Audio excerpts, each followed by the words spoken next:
Then we see Goki Shibukawa and Katsumi Orachi training together. After sparring for a while, they sit down and talk. Katsumi says he was sure he had taken Shibukawa's neck with his second fast blade attack, but it failed. Shibukawa calmly replies, "That was close. My head was about to be blown off." Even a master like Shibukawa admits it was dangerous. Then Shibukawa mentions Katsumi's original technique, Stone Arm, saying it's gradually reaching completion, almost like a second-generation version. Katsumi feels slightly mocked and says, "Are you making fun of me? You only allowed me a single touch." Katsumi then talks about his special training. Ever since the father and son fight, he hasn't been able to relax. There's an uneasy feeling inside him. If he's not pushing his body to the absolute limit, something feels wrong. Shibukawa responds, "You too," meaning he feels the same thing. Shibukawa explains that it's not just them. Everyone is training harder than ever. Doppo Orachi has started waterfall meditation even at his age. Aizo Madobe is doing mountain training. Shinogi is slicing sandbags daily. Kureha is neglecting his doctor's work for training. Jack Hanma keeps increasing his drug dosage. Ritsu Kaio is training in America. Biscuit Oliva is doing the heaviest labor in prison. Only Kaoru Hanayama seems unchanged. This is not a coincidence. Every top-tier fighter feels it. The real reason, precognition, Katsumi then asks. "So what about you, Shibukawa-sensei?" Shibukawa explains something important. When you practice martial arts for many years, you develop something strange. A kind of instinct, the ability to sense danger before it arrives. Precognition. He looks at Katsumi and says, "We're sensing something, aren't we?" And Katsumi agrees. On the other side, we see Tokugawa and Hitoshi inside the underground laboratory. The cloning process officially begins. Hitoshi comments, "There's not a trace of sensuality, however, this is unquestionably reproduction." What he means is that this is reproduction without love, without physical union, without natural intimacy. It's entirely scientific, cold, mechanical, inorganic, and yet at the same time they call it an unbelievably great sexual act, because in the pure biological sense they are creating life. On the monitor they show a healthy, unfertilized egg cell. The first step, remove the nucleus from the egg. This process is called enucleation. A tiny glass tube, only 100 micrometers wide, carefully sucks out the egg's nucleus. The egg is now empty. Step 2, the donor nucleus. Now comes the critical part. The donor nucleus is prepared, and that donor is Miyamoto Musashi. They use a microscopic instrument called a needle pipette, about 1/100th the thickness of a human hair. Into the empty egg cell they inject Musashi's nucleus, his genetic core, his identity. The researchers are confident. They say, "The doctor's nuclear transplantation technology is the best in the world. The facility is the most advanced clone research lab on Earth. Operating costs are 8 times higher than surface labs. No mistakes are allowed. They don't say if it succeeds. They speak as if it's guaranteed. They even claim in 28 days we will see the fetus of Miyamoto Musashi. And then the nucleus is inserted. The injection is complete. Fertilization complete." After a few days, we see Baki fighting in an underground arena. Even here, he feels it again, that mysterious heartbeat. It's not ordinary. He deflects his opponent's attacks effortlessly, all while suppressing a yawn, a subtle reminder of how bored he remains despite the fight. Meanwhile, Tokugawa is watching and thinking, "Just a little longer, Baki. In 10 months, your yawning will stop." He knows that soon Baki will face a challenge that will finally excite him fully, something worth waking his full potential. Now we see Kureha pushing his body to the absolute limit. He's performing crucifix pull-ups after exhausting sprints. The day before, it was his max bench press, and before that, a 100-meter dash. He's so drained, he's right on the edge of collapse. Yet even at this extreme, he notices something strange. Right before collapsing, right before the goal of that rising yawn, medically impossible. Why are you bored? What are you bored with? Even with this level of physical strain, Kureha also feels nothing but boredom. Next, we see Doppo Orachi standing beneath a cold, falling waterfall. He thinks to himself, "Is it something bad?" Even Doppo, who trains under extreme conditions every day, senses that something is unusual. Meanwhile, Jack Hanma reflects on his extreme physical enhancements. He's undergoing bone-lengthening surgery to increase his height by 30 centimeters, aiming for 2 meters 43, so he can look down on all his enemies. The surgery is excruciating, and he endures intense pain from pressure tenderness. He has undergone a second bone-lengthening procedure, pushing his limits further. Yet even amidst all this pain and effort, something strange keeps returning. In the midst of this intense pain, only this yawn.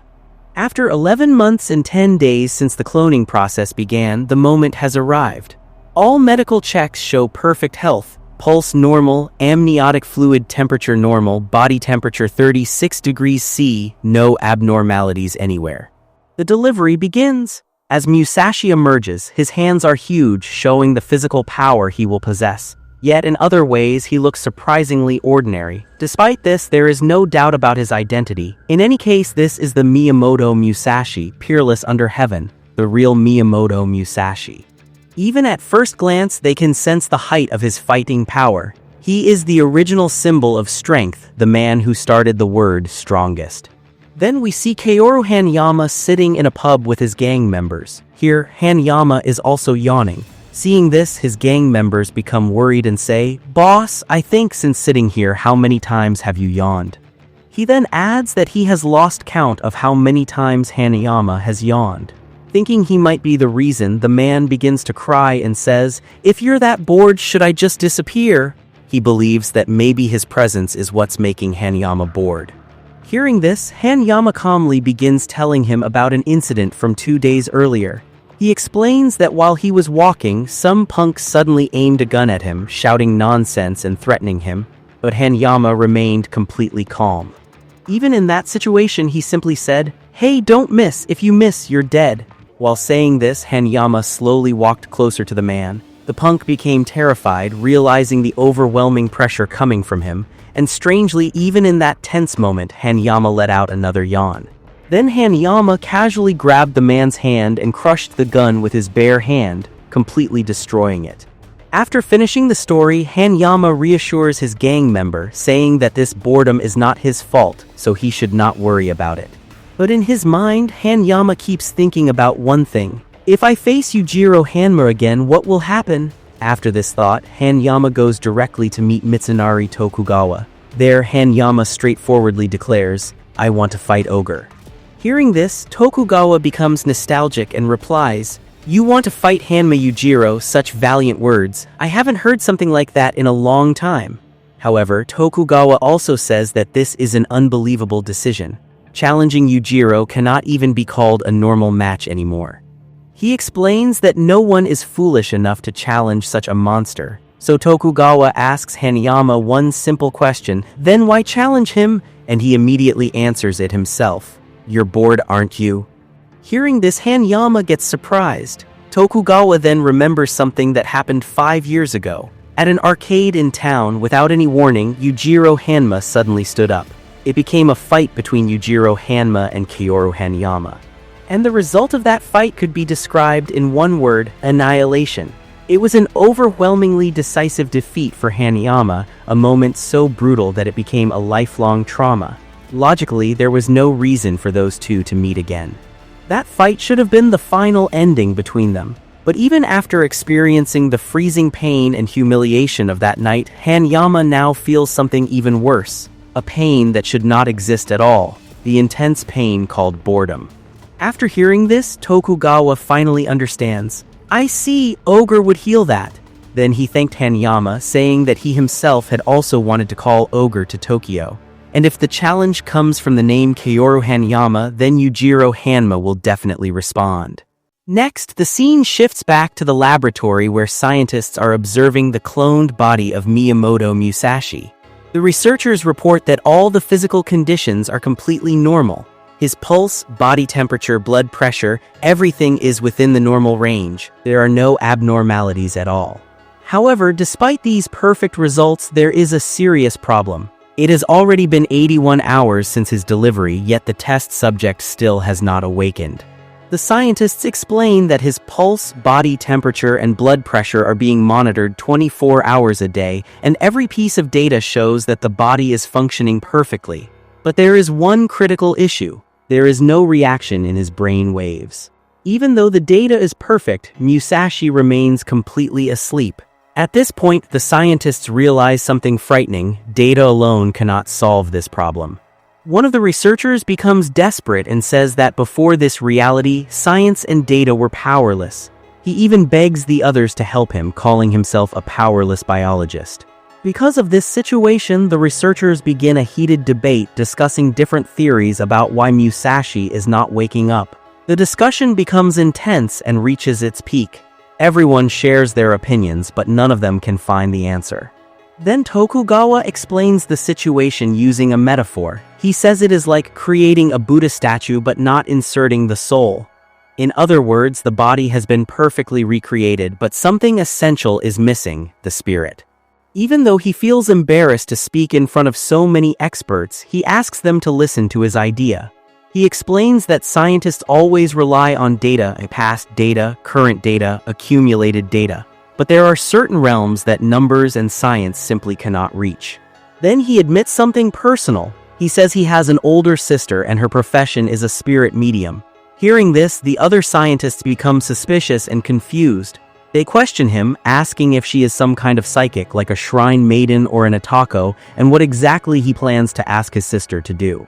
Tokugawa admits that even he understands why everyone finds it suspicious. However, he then says something surprising. He tells them that their imagination is too naive. According to him, his sister is 100 times more suspicious than they think. Then the scene shifts to Sabuko Tokugawa, the older sister of Mitsunari Tokugawa. She is famous for being a spirit medium who can supposedly summon the souls of dead people. Because of this ability, a long line of people comes to meet her. Some truly believe in her power, while others come just to test her or make fun of it, thinking it's all a trick. One man steps forward and asks her, "I heard you can summon anyone. Can you call John F. Kennedy?" Sabuko calmly agrees and begins her ritual chant. After the ritual, she suddenly speaks in a completely different tone, as if the spirit of John F. Kennedy has appeared. The spirit begins talking about politics, leadership, and society, saying that when people ignore politics, politicians become arrogant. The man watching is impressed and asks if that was just an impression or acting. But Sabuko calmly replies that it was real. Then another boy comes forward with a different request. He says that his father died 2 years ago and asks Sabuko if she can summon his spirit. Sabuko begins the ritual. However, after starting it, she suddenly stops and says something strange. She tells the boy that she cannot feel the presence of a dead spirit. She asks him directly, "Is he really dead? Because I don't feel any presence." The boy quickly replies that yes, his father is dead, and asks why he would lie about something like that. After hearing this, Sabuko starts the ritual again. After chanting, she suddenly shouts, "Takashi, you donkey." Later, the boy explains what really happened. His name was actually Takashi, and when Sabuko suddenly called that name, he was very surprised. However, he assumed it was just a coincidence because Takashi is a very common name in Japan. He also says that the words "you donkey" sounded exactly like something his father would say. His father often scolded him for not studying seriously, just like any normal parent would. But the strange part came later that night. When he told his father about the event, his father asked a strange question: what time did that happen? After hearing the exact time, his father became silent. He revealed that at that exact same moment, he had collapsed at work for about 2 or 3 minutes. During that brief unconscious moment, he had a dream where he was yelling at him about his lazy lifestyle, saying the exact same words that Sabuko had spoken during the summoning.